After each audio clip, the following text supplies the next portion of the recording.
আসসালামু আলাইকুম। চলুন জেনে নিই আজকের নিউজ।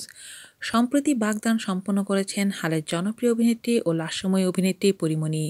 বাংলা বছরের প্রথম দিনটা তাই বেছে নিয়েছেন শ্বশুরবাড়ি যাওয়ার জন্য। পরীমণি বলেন, সকালের দিকে বন্ধুবান্ধবরা আসবেন, ঘরে আয়োজন করেছি পান্তা ইলিশের।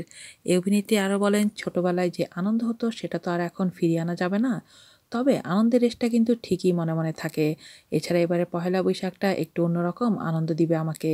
এই দিন আমি প্রথমবারের মতো শ্বশুরবাড়িতে যাব। পয়লা বৈশাখ নিয়ে এভাবেই নিজের অনুভূতি প্রকাশ করলেন জনপ্রিয় এই অভিনেত্রী।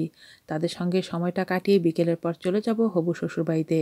নববর্ষ উপলক্ষে শাশুড়ি একটা দারুণ ডালা উপহার দিয়েছেন, যেখানে শাড়ি, চুড়ি, টিপ সহ অন্যান্য ব্যবহার্য জিনিস ছিল। সকাল গেল, বিকেল গেল, তা দুপুরবেলায় এবার পরীমণি বলেন, দুপুরে একটি টিভি চ্যানেলের লাইভ অনুষ্ঠানে যোগ দিব।